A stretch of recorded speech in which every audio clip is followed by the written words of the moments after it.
We take this early opportunity to remember our fallen heroes, the young men and women who have failed on the 25th of June last year because they dared oppose the infamous finance bill of 2024.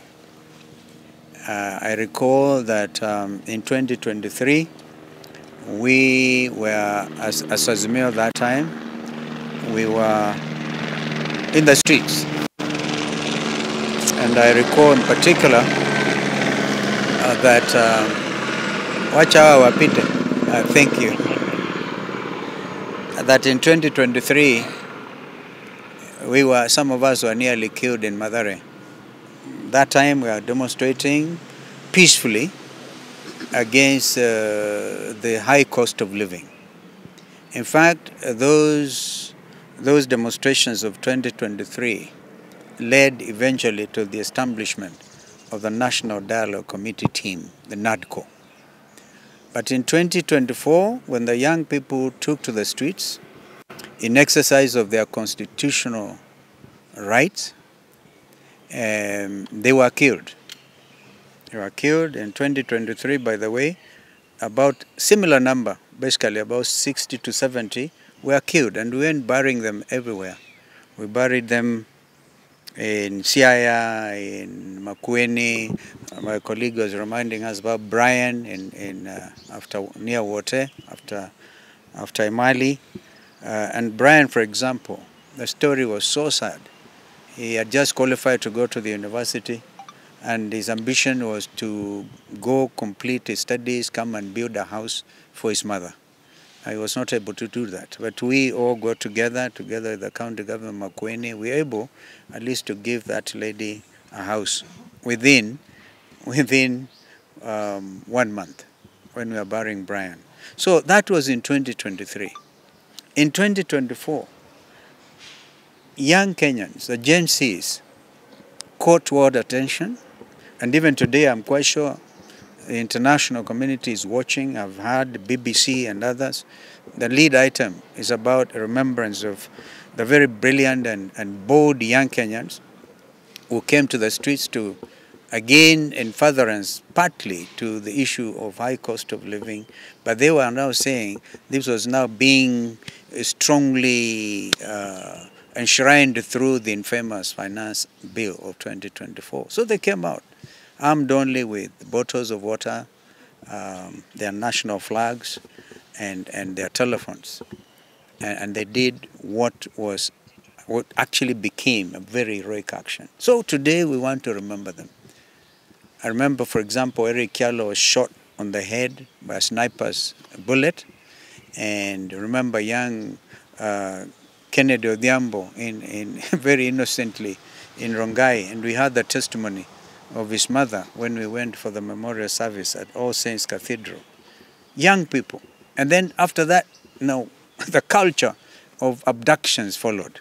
They didn't stop at killing the young Kenyans, but they followed this now with high-handedness. The Sumbarus, the famous Sumbarus. I remember, by the way, in 2023, I was myself put under house arrest. I was not allowed to come out because previous week we went all the way to Wote and other places. We were all over.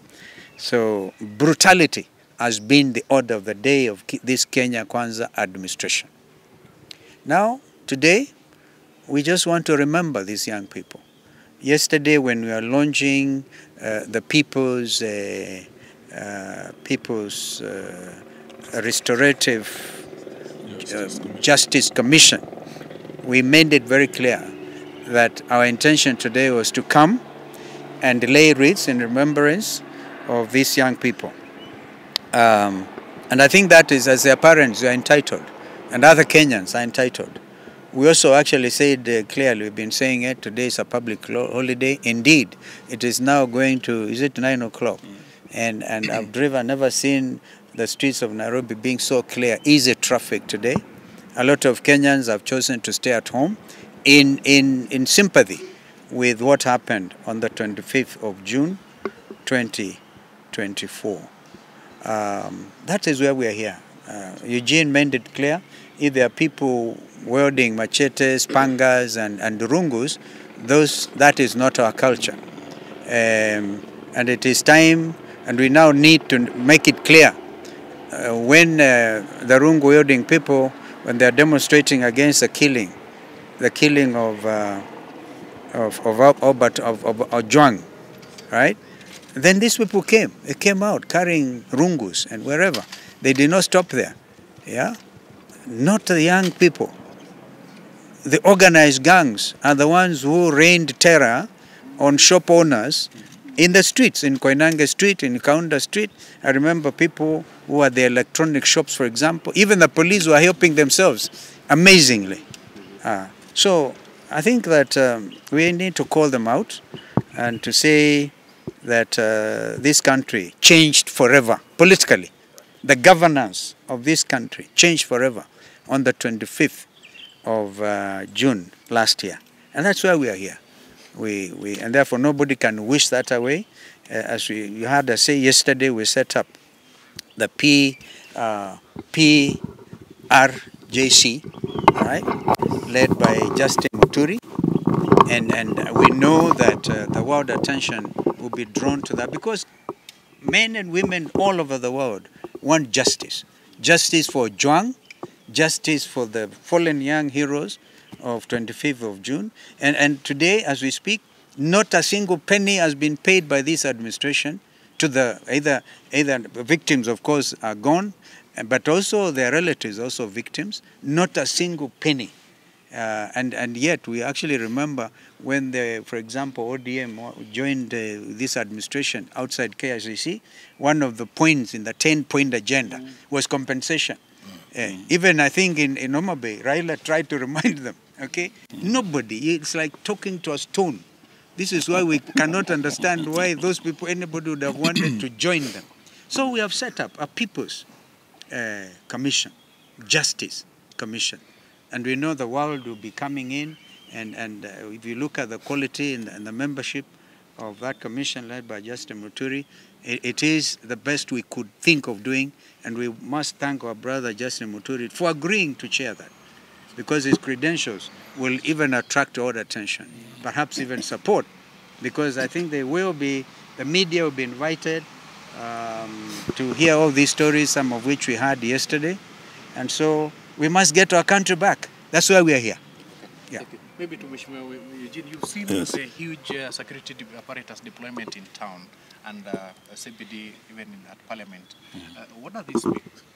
I think it speaks of a government that is paranoid, a government that's afraid of its own shadow, a government that's afraid of its own children, and looking at what has happened since 2023 to 2024, we haven't had any follow-up in terms of justice for the victims. Justice delayed is justice denied. We're not talking of just 1 year. We are talking of 2 years. Over 2 years, nothing. And today I think we must thank the church for standing very, very strongly with the families. We were able, with His Excellency, to attend the interdenominational service at All Saints Cathedral just the other day. And we had all churches come in together, the evangelicals, and they all came together. And we prayed with the families and the victims of abductions who were present. This morning, we want to thank the Catholic Church. They have welcomed us here for their first Mass. And Father prayed for the children who lost their lives, for the families that are still traumatized today. The Catholic Church has also, as of yesterday, announced prayers for the families this coming Sunday, 29th, across the country in all the churches. This really is very comforting for the families. Looking at a system, a government that is very insensitive, that does not care or has no intention of rendering justice to the victims. So as the People's Opposition, I think today we are here to stand in solidarity with the families. Some of them were with us yesterday, some of them were with us for Mass this morning, and we have flowers. We want to march with these families just to Parliament, across the road, to lay these flowers at the gates of Parliament, where our slain heroes fell. That is why we're here today. And we're asking Ruto and his government, the least, you kill these children. They were unarmed. Today they are coming unarmed to commemorate, to remember their brothers, their sisters, their fallen colleagues. The least you can do is allow them to commemorate, allow the families to mourn. But for you to unleash the heavy security we are seeing here today, and the goons that we know have been mobilized and on their way to this town, is really adding insult to injury. We will not accept this, and we'll stand with the families. Thank you. Thank you. We are here to observe this day, the 25th of June, when we lost our children to police brutality. I think I just want to reiterate that this day is a very special day for Kenya. It's a day that the least that this government can do is step back and let Kenyans do what they want to do today, to mourn their children. It's very unfortunate that the government would want to dictate to parents, to brothers and sisters, how they will mourn their children. A government can never do that. Let parents come out, let brothers and sisters come out, let Kenyans come out and mourn our children, and we shall retreat back home. We'll have sent the message, we'll have honored these children who are our heroes. In Parliament, I'm here with my Deputy Minority Leader from the National Assembly. As members of Parliament, we shall go to Parliament and lay wreaths in commemoration of the children that were killed in Parliament. The least that the leadership, entire leadership of Parliament can do is to join all of us to go and lay those wreaths in honor of those children and in honor of the institution of Parliament. I thank you. All right. Maybe Minority Leader. The Parliament today is surrounded by some very interesting stuff. Thank you. You know, I'm a member of the House Business Committee of the National Assembly. And the last 3-4 weeks, every time we have our meetings, one of the agendas that comes up is that on the 25th of June this year, we shouldn't remember our fallen heroes. And it's surprising, as of today morning, they have allowed that as members of Parliament we can go and lay our wreaths, but they have said that our leaders and the parents and the victims of police brutality, including some who are with us here that were abducted, are not allowed. And you know what surprises me is that this is a people's house. The House of Parliament is actually a house that should be visited by any citizen. Even State House can be visited by any citizen because that belongs to the country, to the people. So I am surprised because they have told us we can go alone. I don't know. I'm even wondering how I'll be feeling there laying flowers alone without the parents of the victims. But since they have said that is the case, that is what we'll do. But then I just want to say that the government needs to stop being paranoid. They need to stop this fear. We are unarmed. You've seen us here. We are unarmed. But if you go outside the roads there, these are very heavily armed police officers. You know, there is almost 20 police officers to every one of us. But you will see them attempt to intimidate us. You will see them stop us from even going into Parliament. They've cordoned off the city. They've told people not to drive into the city with their cars. So even though we said it's a public holiday, we didn't mean that people shouldn't be allowed to come to mourn. We only meant people shouldn't go to work, let us mourn together. Otherwise, we shall be doing that work in Parliament, and we hope that today will be a peaceful day. We hope those goons that they normally unleash on us are not released, because if they do that, then they're the ones that will be destroying the country. With those few remarks, thank you very much. What becomes of House business? What becomes of House business today? Because they sit in the House Business Committee. There was a direction from Speaker Wetangula that Interior CS Murkomen was to appear today and give a statement about Albert Ojwang. Is that still on? It's not on the, that has been cancelled. It's not in the order paper for today. I mean, even Parliament knows that it might not be business as usual. But I've heard the Interior CS has been walking the streets of Nairobi with Arungu himself, trying to intimidate Kenyans. I think those are the mistakes. They keep making mistake after mistake. He should just stay in his office, allow the police to keep peace. And by the way, they don't even need to be in riot gear. We are not coming to riot, we are just coming with flowers. I don't know whether anyone saw someone hit someone with a flower and hurt them. I think on behalf of the victims, we can have Kavuli. represent the rest. So we've come today here to celebrate this special day for us as young people of this country. 25th is very special because that's when the young people, changed the political landscape of this country. We want to say that the police should not be tear gassing people who are shooting us. We are very peaceful, as always we've been peaceful. We want to request the police to give us some time to celebrate in peace. As my leaders have said, we would like to go and lay flowers in Parliament, though we've seen that they put some wire meshes there. Maybe they want to electrocute us. We don't know. But we hope that police are going to restrain themselves from shooting or tear gassing peaceful protesters. I want to request all young people in the country to come in large numbers and air their views, march peacefully. As Robert has said, Parliament is a house of the people.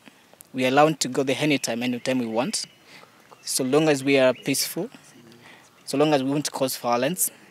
And so, to conclude, I want to ask William Ruto, the president, if he's not able to lead this country, he can simply resign. We have other people who can lead this country. He doesn't have to be the president anyway. And you can't lead people by force. So if he's not able to lead this country, he should just step aside. We have another election. We elect the person or the people who are going to represent us. Thank you. Okay. Perhaps, Excellency, SKM, you had spoken earlier, but please speak to this. I like your gear. Thank you very much. Please speak to this. Yeah. The fact that the young people who are to come to the streets today appeared to be very ready for their death. That bad. That's what they're speaking about on social media. That tomorrow I will go to the streets and I will die. What does that speak about this particular country? And the government had stated that, yes, Kenyans have a right, according to Article 37, to peaceably and unarmed assemble and demonstrate. Today we are seeing the city, it's like there's a curfew or something for people not to access the city. This government, including the IG, who yesterday assured Kenyans of their right under Article 37, is the same government that today has locked down the city. Please speak to these two issues. The fact that the children are saying we are going to die, but we'll still go to the streets. I can understand as a parent why these children are angry.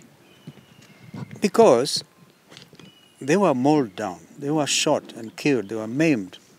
And a year after, and in our case actually 2 years, since 2023, nothing has happened. William Ruto called them treasonous people. They are committing acts of treason and therefore no sympathy for them. They are rightfully angry, but we want to plead with them because we have seen some of those social posts, some saying that if they die, then they do not want something 2 million shillings or 3 million shillings. They are resolute. Now that anger cannot be ignored.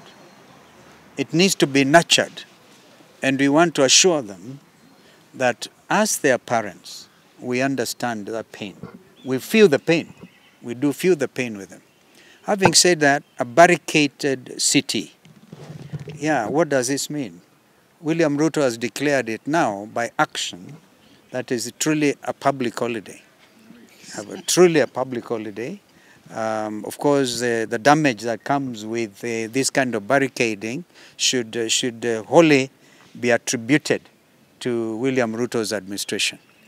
So we want to reiterate that even if they deny us today the possibility of going outside Parliament the main entrance to Parliament and lay wreaths there, I can tell you in the years to come, this is clear in my mind, in the years to come, this should be celebrated as a national holiday, properly, with people able to come to Parliament and without let or hindrance, without having these heavily armed policemen, armed to kill their own citizens.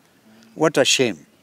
So Kenyans must remain bold, Kenyans must remain resolute, and so this is a very important day. In fact, one of the most important days since this country gained independence in 1963. We have had various attempts like amending the constitution and giving ourselves a new constitution in 2010. And actually on the strength of this constitution, these young people came out.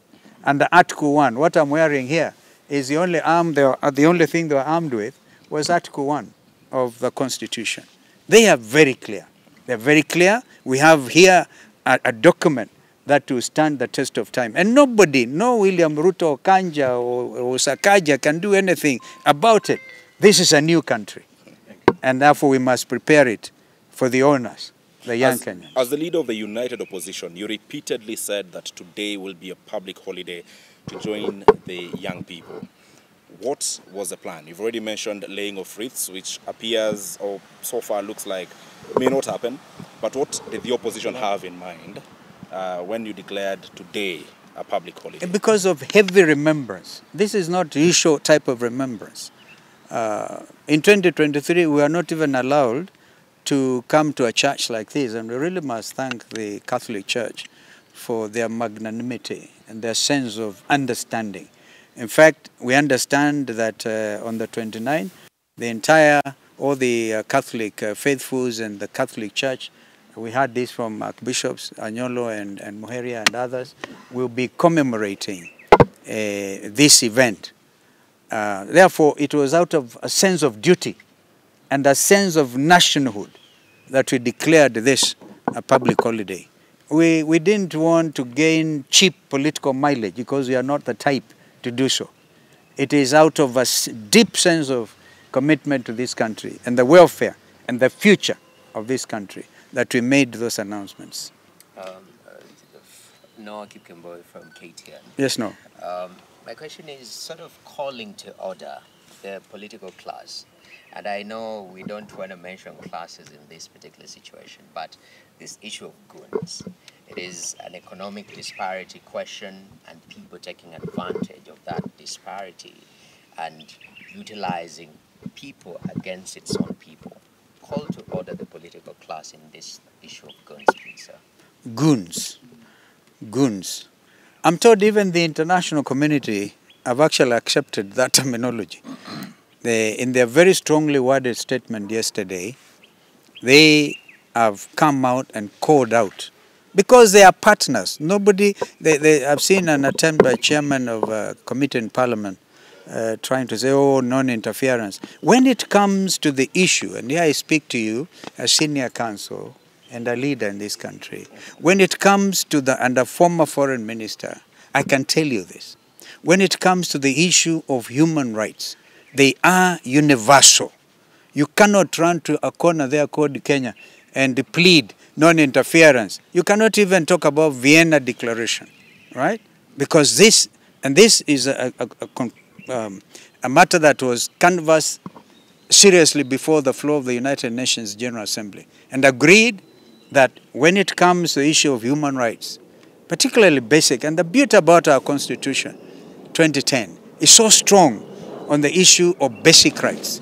That's why I saw somebody when we went to church with Musyoka Eugene and other friends there. A gentleman walked inside there carrying a poster. And he said, hawkers' rights are also human rights. Correct. Why shoot a dead and hawker? Why? Why shoot him? All right? We still continue to pray for Kamau, that God will have mercy on that young man and the family. I listened to the cries of his mother, distraught. They are not able to talk to him. And so we want to plead that and thank the hospital, Kenyatta National Hospital, for trying to help him, carrying out 2 operations. But rights even under Article 43, by the way, we are all socialized to Article 37, even what IG is able to quote, yeah, the right to peaceably and unarmed to demonstrate. You cannot change that. So Article 43, on those other human rights, social rights, very, very important. Therefore, goons who came in carrying, of course they were paid 1,000 shillings. We have seen them confessing. Thank you to the media. Thanks for the media really highlighting this, that they are saying, oh, we didn't know. It is a very shameful thing.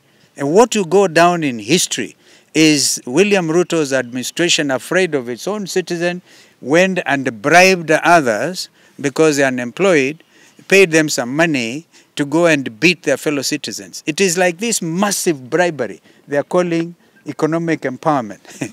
They go carrying 3 million shillings from William Ruto, 2 million shillings from Kindiki, and then after that they take the same money and they go to the next station, they do the same thing. Whom are you trying to deceive? So people are ready for that money. As Rigiji likes to say, kulia hapo, don't even take it home. All right? Yeah, last question. Empowerment. So they call it empowerment. Kenyans are beyond that. So I think that our Gen Zs and others are able to see that the millennials, Zen Zote are able to tell these people, stop the jokes. These are serious jokes. And I think just before we leave the issue of goons, I think we want to ask William Ruto, you cannot take our police over 12,000 kilometers away to deal with goons, gangs of Haiti. Then you are back home, you actually sponsor goons against your own citizens. And you let your police walk with these goons on the streets of the capital of our country. Now, who is fooling who? I think we want to tell him that, you know, you are riding on the back of a tiger. Once you create these goons, no one is capable of controlling them. That's why Haiti is where it is today. Failed leadership that allowed goons on the streets to take the law into their own hands. It is like planting the wind, you will reap the whirlwind. If you plant the wind of goonism, Bwana Ruto, Bwana Sakaja, you are going to reap the whirlwind of anarchy. That is where Haiti is today. We are not ready to let our country go down that road. Thank you very much. Last question from me, Your Excellency, is what we saw last year, what took the people to the streets, what Kavuli here went through, abductions, is still happening even as late as last evening. Gentlemen abducted in Mombasa, a gentleman picked from Kino, others here in Nairobi and Kitengela. Yet this is the very thing that is making Kenyans angry. They will try to style it as arrest. So far we do not know where those gentlemen are, so we cannot call it an arrest. They were not informed why they were being picked. What would you say of this government or the police or doing the same things the same way? People complain of abductions, it's happening even today. You see, it's a very wicked approach, trying to circumvent what the Constitution has laid bare, as I tried to explain earlier. Because they realize the only avenue available to them is a very primitive approach by abducting your citizens without a warrant of arrest, without anything legal. And we continue to call them out. They will be caught up with by the long arm of the law. You cannot escape it. They will be accountable. So, because for me, 25th of June will now become the Youth Transparency Day, the Youth Governance Day, and this is it. So if they continue these abductions, because one young man, for example, just sends a post, all right, then they're afraid. They're afraid. They're so afraid that they have to escape from the city. It's so amazing. So amazing. So we continue to call out on abductions. And as I said, the People's Restorative Justice Commission will hear all these cases of continuing abductions. And we'll continue to say no to it. And where occasion demands, we'll go to court. We even talked about state capture. Because Kenyans will still want to know about ile mbolea duni, mbolea gush, all right? They want to know. Those are issues of trying to mess up with the economy, the Gupta type of style in South Africa, yeah? and the Andani dues. We want to know, by the way, who was paid what for that JKIA matter. And of course it was withdrawn. We know they're angry about the fact we forced them to withdraw because of our sense of nationality and making this country proud. We will not allow this. So maybe people thought opposition is weak. Now bado hawajaona anything. We'll deal with that. Thank you very much. Asante sana. So I think we